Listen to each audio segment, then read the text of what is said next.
Imagine being shot 9 times by a firing squad and walking away, or falling 33,000 feet from an exploding plane without a parachute and surviving, or being the target of over 600 assassination attempts and dying of old age. These aren't movie scripts. These are the documented, bafflingly true stories of history's most ridiculously lucky individuals. This isn't about skill or courage. It's about the people who became living, breathing statistical errors. 1. Peter Freuchen wasn't just a Danish explorer. He was a 6'7" giant of a man who treated the Arctic like his personal backyard. But one day, the backyard tried to bury him. Caught in a blizzard, he dug a hole for shelter, only to be trapped under a sudden avalanche of snow and ice that froze as solid as concrete. With his tools out of reach, Peter was facing a frozen tomb. So he did what any resourceful, desperate man would do. He defecated, shaped it into a long, sharp chisel, and waited for it to freeze solid in the Arctic temperatures. Armed with his newly forged poop dagger, he chiseled his way out. As a bonus, he later had to amputate his own gangrenous toes with a pair of pliers and no anesthetic. Seriously, this guy's life was a survival movie on hard mode. 2. In 1945, a B-25 bomber lost in thick fog crashed directly into the 78th and 79th floors of the Empire State Building. Elevator operator Betty Lou Oliver was on the 80th floor and was thrown from her car by the explosion, suffering severe burns. Rescue workers placed her in a nearby elevator to get her to safety. That's when her luck went from terrible to catastrophic, and then looped all the way back to miraculous. The elevator cables damaged in the crash snapped. Betty Lou Oliver plunged 75 stories straight down. But here's the kicker. The 1,000 feet of severed cable had fallen to the bottom of the shaft first, coiling into a dense, springy cushion. The falling car landed on this makeshift metal trampoline, and she survived. She holds the Guinness World Record for the longest survived elevator fall. Talk about a soft landing. 3.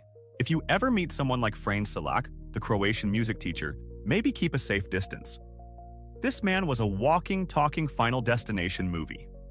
In 1962, his train plunged into an icy river, and he survived. A year later, he was sucked out of a malfunctioning airplane door and landed in a haystack while 19 others perished. Then his bus skidded into a river. His car caught fire twice. He was hit by a bus. Finally, his car went off a cliff, he was ejected, and managed to cling to a tree while his car exploded 300 feet below. After flirting with death 7 times, the universe apparently decided to apologize. At 73, he bought a lottery ticket for the first time in 40 years and won nearly $1 million. I guess he used up all his bad luck. 4. Timothy Dexter was a fantastically unintelligent American businessman from the 18th century who, by all accounts, should have died penniless. His wealthy, educated rivals constantly gave him terrible investment advice, hoping to ruin him. They told him to sell warming pans, used to heat beds in cold New England, to the tropical West Indies. A dumb idea, right? He did it anyway. The locals found they were perfect for ladling molasses, and he made a massive profit. Then, they sarcastically told him to ship coal to Newcastle, the English town that was the world's leading coal producer. It was the definition of a pointless venture. Dexter did it, and his ship arrived right in the middle of a massive miners' strike, allowing him to sell his coal at an astronomical price. He failed upwards so hard he broke the system. 5. Maggie Dixon's story is proof that sometimes a job poorly done can save a life. In 1724 Edinburgh, Maggie was convicted of a crime and sentenced to be hanged. The execution went ahead as planned. She was strung up, dangled for the required time, and was declared dead. Her body was placed in a wooden coffin and loaded onto a cart for burial. On the way to the graveyard, however, the people transporting her heard a terrifying banging sound coming from inside the coffin. They opened it to find Maggie, very much alive and probably very confused. Under Scottish law at the time, her sentence was to be hanged until dead. Since the sentence had technically been carried out, she couldn't be executed a second time for the same crime. She was legally free to go and lived for another 40 years, forever known as Half-Hanged Maggie. 6. Violet Jessup might be the most unlucky or lucky woman to ever work at sea. She was an ocean liner stewardess who had a bizarre habit of being on board ships during their worst moments. First, she was working on the RMS Olympic when it collided with a British warship in 1911.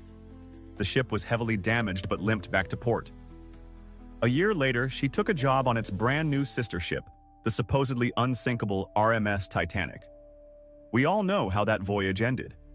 Violet was loaded into a lifeboat and survived the historic disaster. You'd think she'd find a new career, but no. During World War I, she served as a nurse on the third sister ship, the HMHS Britannic. In 1916, it struck a German mine and sank in under an hour. And yes, Violet survived that too. If you ever invent a time machine and see her booking a cruise, take the train. 7. The odds of being struck by lightning in your lifetime are about 1 in 15,300. So, please meet Roy Sullivan, a U.S. park ranger who apparently made a personal enemy of the God of Thunder. Roy was struck by lightning not once, not twice, but an officially recorded 7 different times between 1942 and 1977. He was hit while in a lookout tower, while driving his truck, while standing in his own front yard, and even while fishing. The strikes set his hair on fire, blew the shoe off his foot, and left him with numerous burns. He eventually started to believe some supernatural force was actively trying to destroy him. And who could blame him? For a while, he even carried a can of water with him everywhere he went, just in case.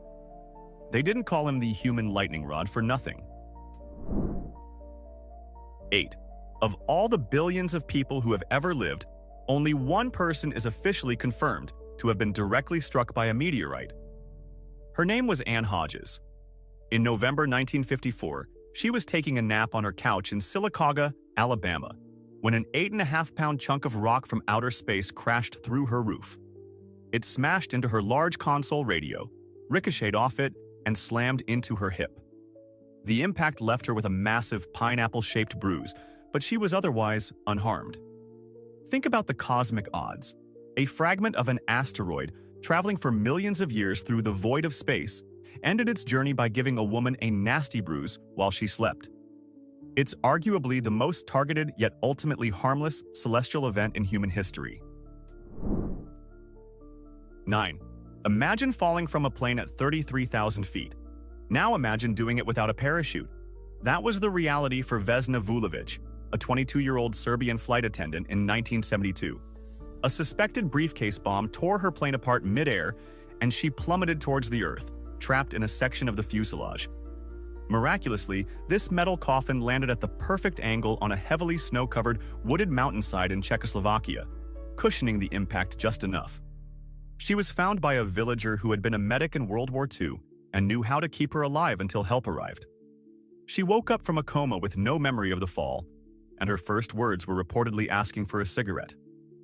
She survived the highest fall without a parachute ever recorded, proving that sometimes the universe has a very strange and violent way of making you famous. 10. Surviving one atomic bomb is a statistical miracle. Surviving 2 is a cosmic joke with a terrible punchline, and Tsutomu Yamaguchi was the one who heard it. In August 1945, this 29-year-old engineer was in Hiroshima on a business trip when the Little Boy bomb detonated less than 2 miles away. The blast ruptured his eardrums and left him with serious burns, but he was alive.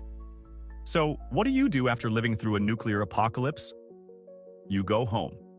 The next day, badly injured, he took a train back to his hometown of Nagasaki. The day after that, while describing the mushroom cloud to his disbelieving boss, the second atomic bomb, Fat Man, exploded. Once again, he was within the blast radius, and once again he survived. He lived to be 93, a living testament to both humanity's destructive power and one man's absurd refusal to die. 11. Some people collect stamps. Dutch professional cyclist Martin de Jonge seems to collect near-death experiences with Malaysia Airlines. In March 2014, he was scheduled to fly on flight MH370, the one that famously vanished without a trace. At the last minute, he found a cheaper flight that didn't have a long layover and switched. A few months later, in July, he was booked to fly on flight MH17, Just before leaving for the airport, he decided to save a few €100 and swapped his ticket for a different flight that left a few days later. MH17 was shot down over Ukraine, killing everyone on board. Twice in 5 months, this man's thriftiness saved his life. He literally dodged 2 of the most infamous air disasters of the 21st century because he was a savvy shopper. I bet he never flies on any other airline again. 12. For 3 days, Harrison Okene was trapped in a nightmare. He was the cook on a Nigerian tugboat when it capsized and sank 100 feet to the bottom of the Atlantic Ocean. While his 11 crewmates drowned, Okene was washed into an office bathroom that had miraculously formed a 4-foot air pocket. In total darkness, freezing cold, and with only a can of Coke, he sat on an overturned box and listened to the sounds of unknown sea creatures eating the bodies of his friends. When a rescue diver team arrived, they were on a grim body recovery mission. Imagine their absolute shock when they were inspecting the wreck and a hand suddenly reached out from the darkness and grabbed them. Okene had survived for nearly 72 hours in an underwater tomb. His rescue was a 1 in a million miracle. 13. In May 1902, being arrested was the best thing that could have happened to Ludger Silberus.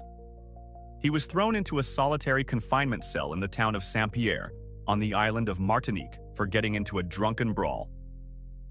A few days later, the nearby volcano, Mount Pelée, erupted in one of the most violent explosions of the 20th century. A superheated pyroclastic flow moving at hundreds of miles per hour instantly incinerated the city, killing all 30,000 inhabitants. All except one. Ludger's cell was a poorly ventilated bomb-proof stone box, partially underground, which shielded him from the deadly heat and gas. He was discovered 4 days later, horribly burned but alive. He was pardoned for his crimes, and later toured with Barnum and Bailey's circus as the man who lived through doomsday. 14. The Halifax explosion of 1917 was the biggest man-made blast in the pre-atomic era, a catastrophic event that flattened a huge part of the Canadian city. In the middle of this chaos was a British sailor named Charles Mayhew, who was standing on the waterfront when the world exploded. The blast wave launched him like a human cannonball, sending him flying an estimated 2 kilometers, that's over a mile, through the air. The sheer force of the shock wave ripped every shred of clothing from his body. He eventually landed, completely naked and dazed, but very much alive, in a field on the far side of the harbor with only minor injuries. Imagine trying to explain that sequence of events. You didn't just survive the apocalypse. You took a brief, terrifying, and involuntary flight to get away from it. 15. World War I pilot E.S. Lawrence earned his nickname Lucky in the most spectacular way possible. During a dogfight, his plane collided with a German aircraft, a situation that typically ends in a fiery death. Lawrence was violently thrown from his cockpit and began plummeting to the earth. But this is where reality took a sharp turn into cartoon physics. Instead of falling to his death, he landed squarely on the tail wing of the very same German plane he had just collided with. The German pilot, equally shocked but still fighting for control of his spiraling aircraft, managed to make a crash landing. Both men survived, and Lawrence was promptly taken as a prisoner of war. This wasn't just surviving. It was surviving with an impossible level of acrobatic flair. 16. While soldiers in World War II were armed with machine guns, grenades, and tanks, British officer John Churchill, better known as Mad Jack, thought that was all a bit boring. His weapons of choice were a Scottish broadsword, a longbow, and bagpipes. This wasn't a joke. He's credited with the last recorded longbow kill in wartime, taking out a German NCO in 1940. He once captured 42 German soldiers and a mortar crew armed with only his sword. He would signal a charge by playing his bagpipes, a terrifying and confusing sound on a modern battlefield. His personal motto was, "Any officer who goes into action without his sword is improperly dressed." How this man survived the entire war is a testament to the idea that sometimes being unpredictably and utterly insane is the best defense of all. 17. When you jump out of a plane, you worry about your parachute not opening or a bad landing. you don't worry about being taken out by a cosmic sniper. But for Norwegian parachutist Anders Helstrup, that almost became a reality. During a jump, something dark and rocky zipped past his head at incredible speed. He felt nothing, but his helmet cameras caught everything. It was a meteorite, specifically in its dark flight phase after it had stopped burning. He had captured the first ever footage of a meteorite falling through the sky from the skydiver's perspective. The odds of this happening are so astronomically small that it's practically impossible to calculate. It's one thing to be lucky, it's another thing to narrowly dodge a bullet fired from the asteroid belt millions of years ago. The universe tried to smite him and missed by inches. 18. Andrew Jackson, the 7th U.S. president, was a man so famously tough he was nicknamed Old Hickory. In 1835, that reputation was put to the ultimate test during the first ever presidential assassination attempt. A disgruntled house painter named Richard Lawrence approached Jackson and fired a pistol at him from point-blank range. Click. Misfire. As Lawrence pulled out a second pistol, Jackson, being the absolute madman he was at 67 years old, didn't run or hide. He charged, raising his cane to beat the assassin down.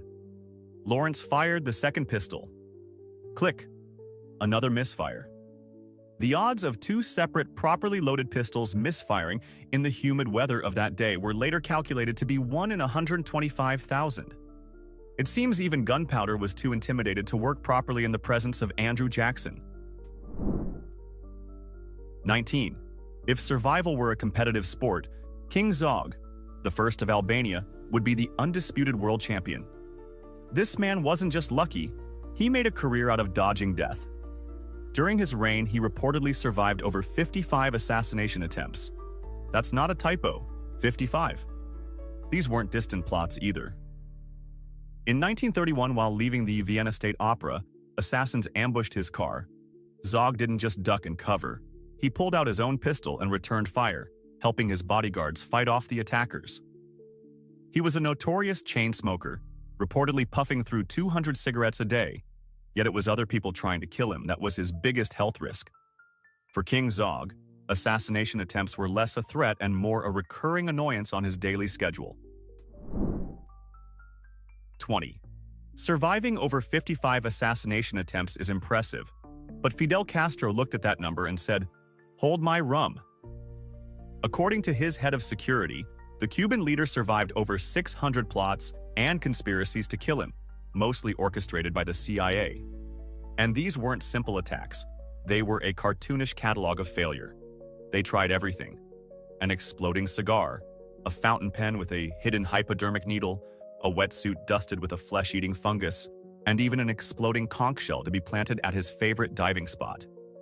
They even sent a former lover to poison him, but she supposedly hid the poison pills in her cold cream jar, where they dissolved.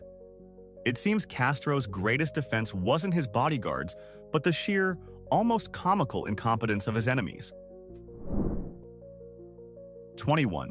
Jean Bedel Bokassa was the self-proclaimed emperor of the Central African Republic, a notoriously brutal and eccentric dictator. But even tyrants need a bit of luck. During a public appearance, an assassin managed to get close enough to throw a grenade directly at him.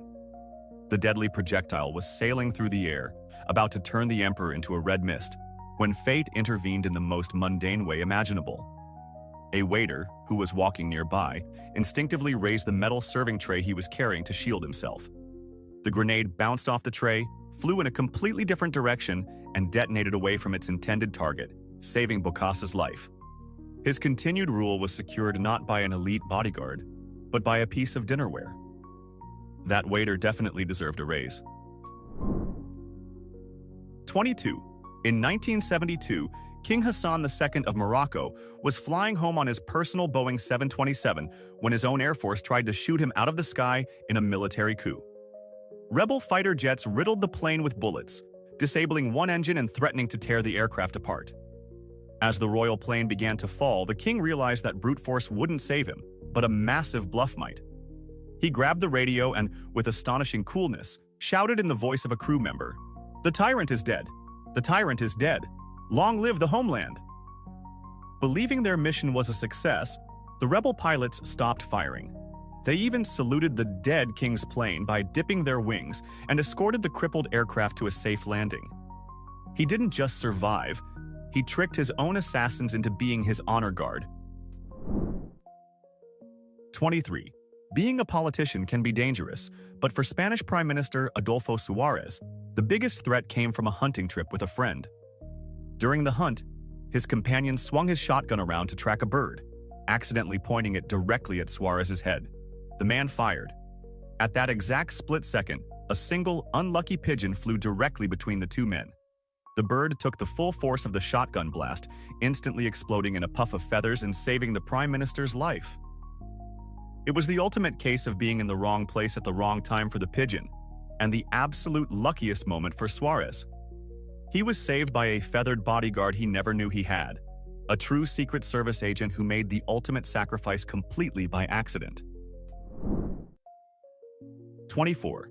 Wenceslaus I, the Duke of Bohemia in the 10th century, was known as a pious and good-natured ruler. So good, in fact, that his power-hungry younger brother, Boleslav the Cruel, decided to have him killed. A group of assassins lay in wait for Wenceslaus outside a church, ready to ambush him on his way to morning service. It was a perfect plan. But on that particular morning, the Duke, a man of routine and prayer, did something completely out of character. He overslept. After waiting for a while and seeing no sign of their target, the assassins got bored, figured he wasn't coming, and simply went home. Wenceslaus's life was saved not by guards or a premonition, but by a simple, lazy snooze. Sometimes the snooze button is the most powerful defense system in the world. 25. Imagine standing before a firing squad. Your sentence has been read, your fate is sealed. This was the reality for British soldier John Starks, condemned to death for desertion during the Napoleonic Wars. As the soldiers of the firing squad raised their rifles and took aim, a friend who had come to witness the execution stepped forward for a final handshake. Starks, with moments to live, clasped his friend's hand. It was a prolonged, somber farewell. As they held their handshake, a rider was spotted galloping towards them in the distance, waving a piece of paper. It was a last-minute pardon from the Duke of York. Had the handshake been even a few seconds shorter, the order to fire would have been given. Starks was saved from a volley of bullets by the simple, lingering act of saying a proper goodbye. 26. The story of Walter Summerford is so bizarre it sounds like a tall tale, but it's a chilling reminder that lightning apparently can hold a grudge. In 1918, while serving as a British officer in World War I, Major Summerford was struck by lightning while on horseback, paralyzing him from the waist down. He recovered, only to be struck again in 1924 while fishing under a tree in Canada, which paralyzed the right side of his body. He recovered again. In 1930, he was hit a third time while walking through a park, which left him permanently paralyzed. He died 2 years later. But the lightning wasn't finished. 4 years after his death in 1936, a lightning bolt struck the cemetery and destroyed his tombstone. The universe didn't just want him gone. It wanted to erase the very memory of him from the face of the earth. 27. The story of James Bartley is one of the most famous and debated tales of the sea. In 1891, while on a whaling expedition near the Falkland Islands, Bartley's boat was smashed by a massive sperm whale. He was thrown into the sea and vanished, presumed drowned. The next day, the same whale was caught and killed. As the crew began butchering it on the deck, they noticed movement inside the whale's stomach. They cut it open and, to their utter astonishment, found James Bartley, unconscious but alive. He had spent over 15 hours in the belly of the beast. His skin was bleached white by the gastric juices, and he was blind for a time, but he survived. While some historians question the story's authenticity, for decades it stood as the ultimate sailor's yarn, a tale of being swallowed by a monster and living to tell the tale. 28. J.P. Morgan was not just a titan of industry. He was the man who owned the White Star Line, the company that built the Titanic. As its owner, he was naturally scheduled to be on the ship's glittering maiden voyage, occupying one of the most lavish suites. He had his bags packed and was ready to go. However, just before the ship was set to sail from Southampton, he abruptly canceled his trip at the last minute. The official reason given was a sudden illness, though some rumors suggest he was simply preoccupied with business or a mistress. Whatever the reason, his last-minute decision saved him from going down with his own unsinkable masterpiece. It's the ultimate example of a boss wisely choosing to skip the first day at a new and very flawed workplace. 29. The strange case of Hugh Williams is less about one lucky person and more about a name that seems to be a cosmic life preserver. In 1664, a ship sank in the Menai Strait off the coast of Wales. The only survivor was a man named Hugh Williams. In 1785, another ship sank in the exact same spot.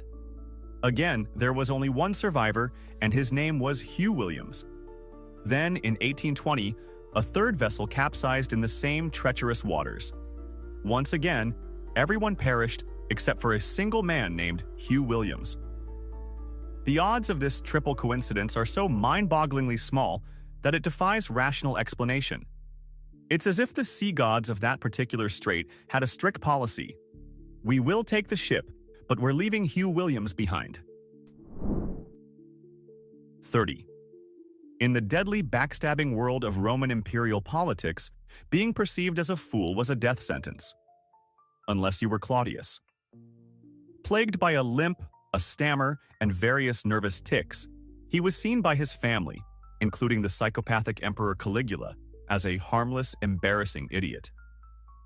While other members of the imperial family were being systematically poisoned, exiled, or executed during power struggles, Claudius was completely ignored. He was the family joke, not a threat. Then, in 41 AD, Caligula was assassinated. The Praetorian Guard, in a panic to find a new emperor, stormed the palace and found Claudius hiding behind a curtain, trembling with fear. They didn't kill him. They proclaimed him emperor on the spot. His entire life of being underestimated became his greatest asset, allowing him to fail upwards into the most powerful position in the world. 31. Getting shot once and surviving is lucky. But Wenceslao Moguel's story is in a league of its own. During the Mexican Revolution in 1915, he was captured and sentenced to death by firing squad without a trial. He was lined up against a wall, and a squad of riflemen fired at him 9 times, riddling his body with bullets. To ensure the job was done, an officer then walked up and delivered the coup de grace, a final shot to the head at close range. Miraculously, none of the bullets destroyed his vital organs, and the headshot passed through his cheek and out the other side without hitting his brain. He pretended to be dead until his executioners left, then crawled away to safety. He lived a long life, even appearing on Ripley's Believe It or Not, forever known as El Fusilado, the executed one.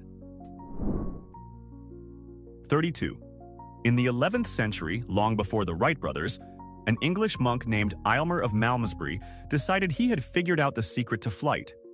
He constructed a set of crude wings, climbed to the top of Malmesbury Abbey, and, with more faith than aerodynamic knowledge, leaped into the air. Shockingly, it kind of worked. He glided for over 200 meters, a distance longer than 2 football fields, before a gust of wind caused him to lose control and crash. He survived the landing, but broke both of his legs and was left with a permanent limp. He later lamented that his only mistake was forgetting to add a tail. This man didn't just survive a reckless experiment, he became one of history's earliest and most successful pioneers of aviation, all while wearing a monk's robes. 33. Anders Helstrup, the Norwegian skydiver, nearly got hit by a meteorite in its dark flight phase. But what if one of those cosmic rocks actually connects? In the 11th century, long before modern aviation, an English monk named Aylmer of Malmesbury decided he had cracked the code to human flight. He strapped a pair of homemade wings to his arms and body, climbed to the top of Malmesbury Abbey, and launched himself into the void. Amazingly, his contraption worked for a moment. He glided for a remarkable distance of over 200 meters, that's more than 2 football fields, before he lost control and plummeted to the ground. He survived the crash but broke both of his legs, leaving him with a limp for the rest of his life. He later reportedly claimed his only mistake was not building a tail for stability. This man wasn't just lucky to survive. He was an accidental aviation pioneer, hundreds of years ahead of his time. We've laid out 33 stories of luck so absurd they feel like a glitch in reality. But history is a bottomless well of insanity, and we know we've only scratched the surface. So here's the challenge. What is the one story of unbelievable luck we were absolute fools to overlook? Don't just tell us a name. We want the story that makes our list look tame. Unleash it in the comments. And if you want to see which of your suggestions make a future video, demolish that like button and subscribe.